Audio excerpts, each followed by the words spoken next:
मतदाता 11 लाख। और इस वक्त दिन के लगभग 11 बज रहे हैं। गोवा में 4 घंटा हो चुका है वोटिंग को और पंजाब में 3 घंटा गुजर चुका है। नमस्कार, मैं राशिद। बड़ी खबर और बड़ी कवरेज लगातार जारी है। ब्रेकिंग न्यूज से होगी शुरुआत। पंजाब में सुबह 10:30 बजे तक 12% मतदान हुआ है। गोवा में 10 बजे तक 17% मतदान हुआ है। बड़ी बात यह है कि पंजाब और गोवा दोनों ही जगह आम आदमी पार्टी की सेम किस तरीके से मायने रखती है, यह हम लगातार समझने की कोशिश कर रहे हैं। पंजाब में चाहे वो मालवा हो, चाहे माझा हो, चाहे दोआबा का इलाका हो, वहां किस तरह वोटिंग जारी है, यह भी हम समझने की कोशिश करेंगे। और अब टीवी स्क्रीन पर आप देखिए पंजाब के 4 बड़े चेहरे जब वोट डालने के लिए पहुंचे। भगवंत मान, जे सिंह, सुच्चा सिंह छोटेपुर और गुरप्रीत घुग्गी, इन चारों के बारे में अलग अलग जानिए आप। भगवंत मान जलालाबाद से चुनाव लड़ रहे हैं। बड़ी बात यह है कि जलालाबाद से चुनाव लड़ते हुए भगवंत मान कांग्रेस के रवनीत सिंह बिट्टू जो कि पंजाब के पूर्व मुख्यमंत्री बेअंत सिंह के पोते हैं और सुखबीर सिंह बादल जो कि पंजाब के डिप्टी सीएम हैं, उन्हें टक्कर दे रहे हैं।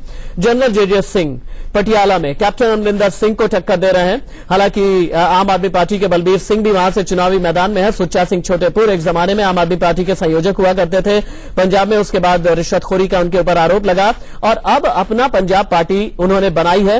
सुच्चा सिंह छोटेपुर को कांग्रेस ने उनके खिलाफ फील्ड किया है पहरा को और आम आदमी पार्टी के कैंडिडेट हैं अमरजीत सिंह चहल। और अब आप तस्वीर देखिए नवजोत सिंह सिद्धू की। अमृतसर ईस्ट से चुनावी मैदान में है, लेकिन उनका जो वोट है, ये दिलचस्प बात है, उनका वोट जो है वो अमृतसर वेस्ट में है, अमृतसर ईस्ट से चुनावी मैदान में है।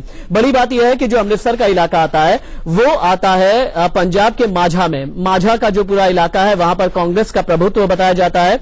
कुल विधानसभा सीटें वहां पर हैं 25। अमृतसर ईस्ट से चुनावी मैदान में नवजोत सिंह सिद्धू हैं और अमृतसर ईस्ट में बीजेपी के राजेश कुमार हनी नवजोत सिंह सिद्धू को टक्कर दे रहे हैं। आपको पता है, शायद आप नहीं जानते होंगे, नवजोत सिंह सिद्धू को जो टक्कर दे रहे हैं बीजेपी के हनी, राजेश कुमार हनी, वो नवजोत सिंह सिद्धू के चेले हैं। और अभी आप देख रहे हैं जो तस्वीर, ये प्रकाश सिंह बादल की तस्वीर आप देख रहे हैं, लांबी से चुनावी मैदान में है। मुख्यमंत्री पंजाब के क्या कह रहे हैं, देखिए। कि हम कोई के मुकाबले में लड़े। 4 बार आप यहाँ से जीते हैं बाकी साहब, लेकिन इस बार पहली बार इतना चैलेंज हुआ आम आदमी पार्टी को यहाँ पे। कोई नहीं, सब ठीक है। लोग ये कहा है कि आपके राजनीतिक कैरियर का सबसे बड़ा मुकाबला इस बार है। बड़ी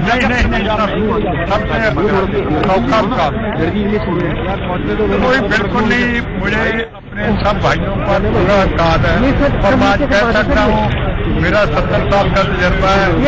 सारे पंजाब में पूरी तरह से श्रोमणी अकाली दल और भारतीय जनता पार्टी साहब जो डेरा का सपोर्ट आया उससे भी आपको काफी फर्क पड़ेगा।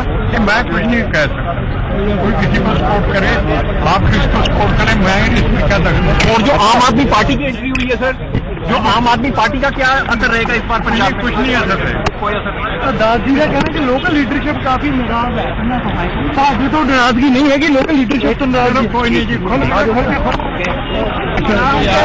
बादल साहब आप बोलते आगे भी चैलेंज किया था जब इन्होंने पार्लियामेंट के इलेक्शन में अपने लड़के को खड़ा किया और हमें ये चैलेंज किया, इनकी आदत है चैलेंज करने की। अगर बादल परिवार को है तो परिवार से किसी को खड़ा करें और हमारे बेटे के किसी को और को बलि का बकरा न बनाए। तो हमने सिमरत कौर को खड़ा किया, 1.5 लाख वोटों से रहा और लंबी। पंजाब के मुख्यमंत्री प्रकाश सिंह बादल को देख रहे थे और सुन रहे थे आप। प्रकाश सिंह बादल जो कि लांबी से विधानसभा चुनाव लड़ रहे हैं, लांबी में उन्हें टक्कर दे रहे हैं कैप्टन अमरिंदर सिंह जो कि कांग्रेस का चेहरा है। और बड़ी बात यह है कि कैप्टन अमरिंदर सिंह ने, चूंकि आम आदमी पार्टी ने इस तरह का आरोप लगाया था कि कैप्टन और बादल के बीच में एक दोस्ताना लड़ाई चल रही है और इसी वजह से कैप्टन ने यह कहा कि लांबी में प्रकाश सिंह बादल के खिलाफ वो चुनाव लड़ेंगे। 2 वरिष्ठ पत्रकार हमारे साथ इस वक्त पैनल में जुड़े हुए हैं, अनुज गुप्ता और एनके सिंह हमारे साथ में मौजूद हैं। एनके सर, पंजाब पर मैं आता हूं और पंजाब के मुद्दों से मैं इस चर्चा की शुरुआत करूंगा अगले आधे घंटे के लिए। ड्रग्स, दलितों से जुड़ी समस्या, लॉ एंड ऑर्डर, बेरोजगारी, किसानों की आत्महत्या, ये 5 मुद्दे हैं जिनके आधार पर पंजाब में चुनाव लड़ा जा रहा है। लेकिन कहा यह जा रहा है कि पंजाब में एंटी इनकम्बेंसी तो है, लेकिन एंटी इनकम्बेंसी वाले जो वोट हैं, पहले क्या होता था कि कांग्रेस और एसएडी बीजेपी गठबंधन के बीच में लड़ाई होती थी और एंटी इनकम्बेंसी वाला वोट अगर आम आदमी पार्टी और कांग्रेस दोनों के बीच में बटेगा तो सियासी लड़ाई किस तरीके की हो जाएगी? देखिए, ये हमेशा ये प्रॉब्लम रही है कि थर्ड फोर्स जैसे ही आती है तो आपको इलेक्शन में असेसमेंट करना बड़ा मुश्किल होता है, और यही वजह है कि आप बहुत डेफिनेटली नहीं कह सकते कि कौन कैसा करेगा। लेकिन जो इंडिकेशंस है उनको अगर हाल में देखिए तो अब पब्लिक ओपिनियन चेंज होता है। जो आप देखते हैं ऐसे माहौल में पिछले 10 दिन में आपकी स्थिति पहले से बेहतर हुई है। 6 महीने पहले काफी अच्छी थी, 6 महीने में नीचे आई, लेकिन पिछले 10 दिन से बेहतर हुई है। आप गौर कीजिए कि जब अभी जालंधर में नरेंद्र मोदी जी एक सभा में बोल रहे थे तो उसमें अचानक उन्होंने अकाली दल की तारीफ की, सरकार की तारीफ की, और सरकार मतलब अकाली दल की तारीफ की, और अकाली दल का नाम भी लिया।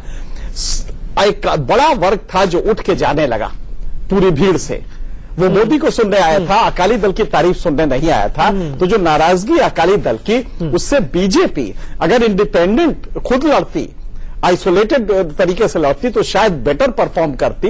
क्योंकि आप देखें असम में जैसे किया, तो हकीकत यह है कि असम इनका अपना कैडर था, केरला में कर रही है। सर की बात आप पूरी करेंगे, लेकिन उससे पहले पंजाब के उप मुख्यमंत्री सुखबीर बादल को सुन लेते हैं आप। Captain Amrinder both seats. He's a habitual loser. He's been knocked out twice. This is going to be the hat-trick. People say that there is an anger against the Badal system, and that is one of the reasons. That is what they said last time when we won. And you think that the Bhagwant Maan is going to give you some kind of a challenge in your constituency? You'll get the results very shortly. How many seats you are expecting? 80-85. So maybe is this the toughest fight of your... No, I'll tell you something. Frankly speaking, this is one of the easiest fights because the cadre is charged. The cadre is, every election depends on your cadre. I have seen the Josh in the cadre, the killer instinct in the cadre. I think we are going to sweep this. So is he saying is the data also going to make a difference? I have...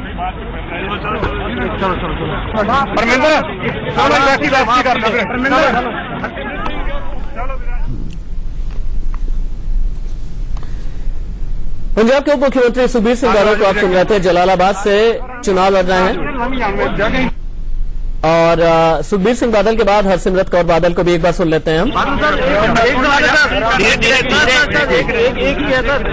मैं vote पाना भी press conference कर सकते। अरे भैया एक minute रुको ना यार, कैसे मारते हो यार? अदल party you think to be at sir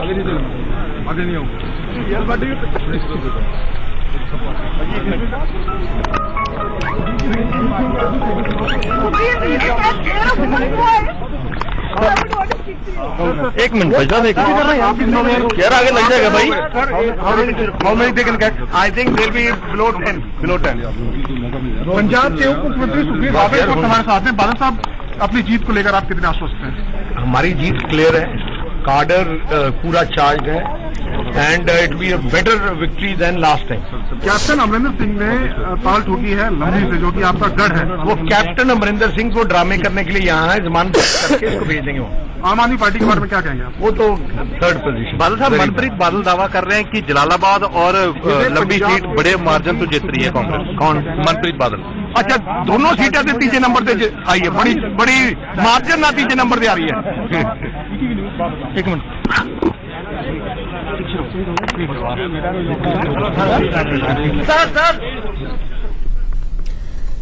Punjab के उप मुख्यमंत्री सुखबीर सिंह बादल को आप सुन रहे थे। जलालाबाद से चुनावी मैदान में है। बड़ी बात यह है कि उन्हें टक्कर दे रहे हैं दो मौजूदा सांसद। संगरूर से सांसद है भगवंत मान, जो कि आम आदमी पार्टी के टिकट पर चुनाव लड़ रहे हैं, और लुधियाना से सांसद है रवनीत बिट्टू, जो कि कांग्रेस के टिकट पर उन्हें टक्कर दे रहे हैं। और उनका यह कहना था कि काडर हमारा पूरी तरह से मजबूत है। इनके सर आप कुछ कह रहे थे, अपनी बात आगे बढ़ाइए। जी, तो मैं यही कह रहा था कि बीजेपी जितने भी नेगेटिव्स है वो बीजेपी के ऊपर भी चस्पा हो रहे हैं, ये बहुत अच्छा नहीं है। और एक बात साफ है कि बहुत अच्छी स्थिति में एसआईडी बीजेपी कॉम्बिनेशन हो, ऐसा नहीं लगता है। और इसकी वजह यह है, दोनों जगह आप देखें, गोवा में देखें, यहां देखें, ये दोनों वो स्टेट है जहां टर्नआउट बहुत ज्यादा होता है। मतलब कि पॉलिटिकल पार्टी के प्रति हमारा या तो इस साइड में झुकाव है या उस साइड में, लिहाजा टर्नआउट बहुत ज्यादा होता है। यहां पे आप 78% टर्नआउट रहा है पिछली बार, और पिछले 16 साल से अगर आप देखें तो लगभग ये टर्नआउट लगातार बढ़ता रहा है। तो इस समय उम्मीद है कि 82 के आसपास जाना चाहिए पंजाब में, और गोवा में तो 84% पिछली बार रहा है, उम्मीद है कि इससे भी ज्यादा होगा। तो ये दोनों हाई टर्नआउट के हैं, और दोनों सोशल लेवल दोनों की जगह मेन वो है नशा पंजाब में सबसे बड़ा फैक्टर है। और चूंकि सत्ता के लोगों का इन्वॉल्वमेंट उस नशे में बताया जाता है, तो ये नाराजगी काफी ज्यादा है। गोवा में भी कैसीनो को लेके है, आप देखिए जितने भी कैसीनो है वहां पे उनको लेके काफी जनता नाराज है। तो एक तो ये फैक्टर है, और उसके अलावा जॉब्स की बात है, वो पंजाब में भी है, गोवा में भी है। तो मुझे लगता है कि समाज अब बदलने लगा है और वो सोचने लगा है कि कौन एक्चुअल डिलीवरी करेगा, ये देख रहा है, बजाय इसके कि आप जाति पे जाएं, कम्युनिटी पे जाएं, कास्ट पे जाएं। ये चीजें मेरे ख्याल से अब कम हो रही हैं। पंजाब में नशा तो वाकई में बहुत बड़ा इशू है, बहुत बड़ा मुद्दा है। फिल्म भी पिछले दिनों बनी थी, हमें याद है, उड़ता पंजाब, हालांकि उससे लेकर के विवाद भी हुआ था। लेकिन एम्स की एक रिपोर्ट मेरे हाथ में है, मैं ब्रेक लूं उससे पहले ये रिपोर्ट बताना बहुत जरूरी है कि पंजाब के 10 जिलों की 1,23,00,000 युवा आबादी इस वक्त ड्रग्स की चपेट में है और 14,483 एफआईआर ड्रग्स को लेकर के, ड्रग पेडलर्स को लेकर के पंजाब में दर्ज है, लेकिन कंट्रोल अभी तक नहीं हो पाया। वक्त ब्रेक का हो चला है, कहीं मत जाइएगा, क्योंकि अभी अलग अलग पार्टियों के मैनिफेस्टो की बात नहीं हुई है, अभी दलित वोटर्स की बात नहीं हुई है, गोवा में कसीनो की बात नहीं हुई है। कहीं मत जाइएगा, एक छोटे से ब्रेक के बाद जल्द लौटते हैं वापस।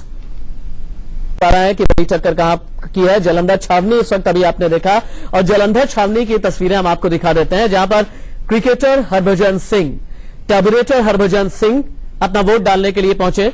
ये तस्वीरें आप देख पा रहे हैं जलंधर छावनी, जहां पर परगट सिंह कांग्रेस के टिकट पर चुनावी मैदान में है, उन्हें टक्कर दे रहे हैं शिरोमणि अकाली दल के सरबजीत मक्कड़, और आम आदमी पार्टी ने अपना कैंडिडेट के तौर पर एचएस वालिया को चुनावी मैदान में उतारा। और आप ये देखिए कि वोट देने के बाद हरभजन सिंह बाहर निकले, अपनी पूरी फैमिली के साथ में पहुंचे हुए हैं, और कैमरे के सामने उन्होंने दिखाया जो वोटिंग के दौरान उंगली पर निशान लगाया जाता है, इंक लगाई जाती है, उस स्याही को दिखाते हुए हरभजन सिंह अपने पूरे परिवार के साथ में मौजूद हैं और जालंधर छावनी से उन्होंने वोट दिया है।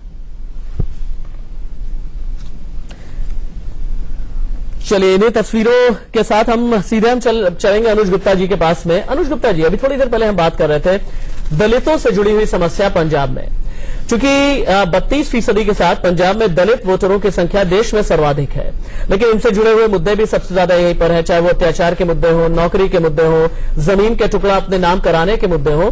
तो ऐसे में दलितों के लिहाज से जो भी स्ट्रैटेजी अलग अलग पार्टियों की बनाई गई थी, उसे आप किस तरह से देखते हैं, खासतौर से आम आदमी पार्टी की स्ट्रैटेजी, क्योंकि आम आदमी पार्टी ने 4 अलग अलग मैनिफेस्टो जारी किए और दलितों के लिए एक अलग से ही घोषणा पत्र उन्होंने तैयार किया था। देखिए, पिछले कुछ चुनावों में आमतौर पर दलित पंजाब में कांग्रेस के साथ रहे हैं, लेकिन बहुजन समाज पार्टी भी कभी कभी कुछ वोट ले जाती रही है। इस चुनाव में आम आदमी पार्टी ने शुरू से उनके ऊपर पहला टारगेट किया हुआ है, और मुझे लगता है कि शायद वोटों की बहुत बड़ी चर्निंग जो पंजाब में हो रही है, जट सिखों का एक बड़ा वर्ग हो सकता है कि अकाली को छोड़ करके कांग्रेस के साथ जा रहा हो, लेकिन कांग्रेस से दलित वोट निकल करके आम आदमी पार्टी की तरफ जा रहे हैं। इसलिए नतीजे बड़े कई सीटों पर, मतलब पूरे स्टेट एज ए होल नहीं बोल रहा हूं, अलग अलग सीटों पर बड़े चौंकाने वाले होंगे। और एक मजेदार रोचक तथ्य कि पंजाब में इतनी हैवी पॉपुलेशन दलितों की क्यों है, अब अपनी बात आगे बढ़ाएंगे सर, लेकिन उससे पहले हरभजन सिंह कुछ कह रहे हैं, सुन लेते हैं। बिल्कुल, मैं चाहता हूं कि पंजाब में जो वोटिंग हो रही है उसमें हम सब को बढ़ चढ़ के योगदान देना चाहिए, क्योंकि बहुत बार हम लोग कंप्लेन करते हैं कि हमें ये सरकार नहीं चाहिए, ये सरकार अच्छा काम नहीं करती, वो सरकार अच्छा काम करती है। तो अभी ये टाइम है, ये आपका जिम्मा है कि आपको कौन सी सरकार चाहिए, और ये आपका अधिकार है वोट डालना, और इसको आप व्यर्थ मत कीजिए। मैं यही कहना चाहता हूं कि सब बढ़ चढ़कर वोट डालिए, और ऑफ कोर्स जो आपको सही लगता है वो कीजिए। किसी की दबाव में आने की जरूरत नहीं है, किसी की लालच में आने की जरूरत नहीं है, वो करिए जो पंजाब के लिए अच्छा है। और ऑफ कोर्स मैं चाहता हूं कि ऐसी पार्टी आए जो पंजाब को खुशहाल करे, पंजाब को तरक्की कराए, और पंजाब के नौजवानों को वो जो है वो बहुत से रोजगार मिले, और पंजाब ऐसा बढ़िया स्टेट है जहाँ पे सब कुछ हो सकता है। मुद्दे क्या क्या है आपको लगता है पंजाब में, क्या क्या देखते हैं आप युवाओं की समस्याएं? और देखिए, हम कहते हैं कि पंजाब के हर नौजवान जो है वो बाहर चले जाते हैं, वो इसीलिए चले जाते हैं यहाँ क्योंकि उनके पास रोजगार नहीं है। मैं खुशकिस्मत हूँ कि मुझे रोजगार मिल गया क्रिकेट के जरिए, बट मेरे कई भाई जो हैं वो कोई ऑस्ट्रेलिया में रह रहा है, कोई न्यूजीलैंड में रह रहा है, कोई स्टेट्स में रह रहा है, कनाडा में रह रहा है, और यहाँ पे सब कुछ है, but national sample survey organisation के मुताबिक भी बेरोजगारों की संख्या पंजाब में 55 लाख के आसपास है और इन्हीं बेरोजगारों की बात कर रहे थे क्रिकेटर हरभजन सिंह। वक्त ब्रेक का हो चला है, कहीं मत जाइएगा। पंजाब और गोवा इलेक्शन पर बड़ी कवरेज इंडिया न्यूज की लगातार जारी है। राशिद, पंजाब की 117 तो गोवा की 40 सीटों के लिए वोटिंग जारी है। पंजाब में 10:30 बजे तक 12% वोटिंग हुई है तो गोवा में 10 बजे तक 17% मतदान हुआ है। पंजाब की लांबी के पोलिंग बूथ पर बादल परिवार वोट डालने के लिए पहुंचा। 2 तस्वीरें हम आपको दिखा रहे हैं। प्रकाश सिंह बादल मौजूदा मुख्यमंत्री और सुखबीर सिंह बादल उनके बेटे और उप मुख्यमंत्री। लांबी प्रतिष्ठा का प्रश्न है और वहीं जलालाबाद जहां से सुखबीर सिंह बादल चुनावी मैदान में है वो भी कांटे के टक्कर वाली सीट है। प्रकाश सिंह बादल लांबी से उन्हें टक्कर दे रहे हैं कैप्टन अमरिंदर सिंह जो कि पंजाब में कांग्रेस का चेहरा है। सुखबीर सिंह बादल के सामने है भगवंत मान। सुखबीर सिंह बादल के सामने चूंकि 2 सांसद हैं, एक तो भगवंत मान और दूसरे सांसद है रवनीत सिंह बिट्टू जो कि कांग्रेस के टिकट पर चुनावी मैदान में है। सुखबीर सिंह बादल की पत्नी और केंद्रीय मंत्री हरसिमरत कौर बादल से बात की है मेरे सहयोगी ने, देखिए आप।